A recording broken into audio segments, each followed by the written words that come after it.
அனைவருக்கும் வணக்கம். இன்றைக்கு மினி பால் கொழுக்கட்டை செய்வேன் பாருங்கள்.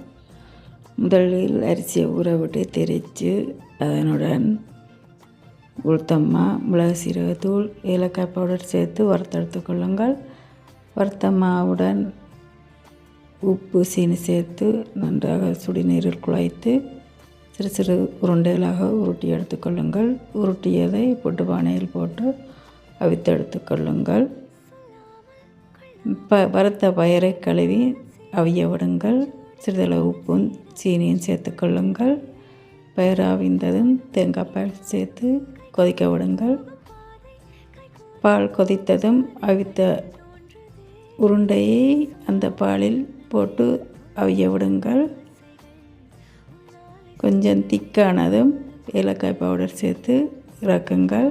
சுவையாகவும் இருக்கும், ஆரோக்கியமாகவும் இருக்கும். செய்து பாருங்கள். நன்றி.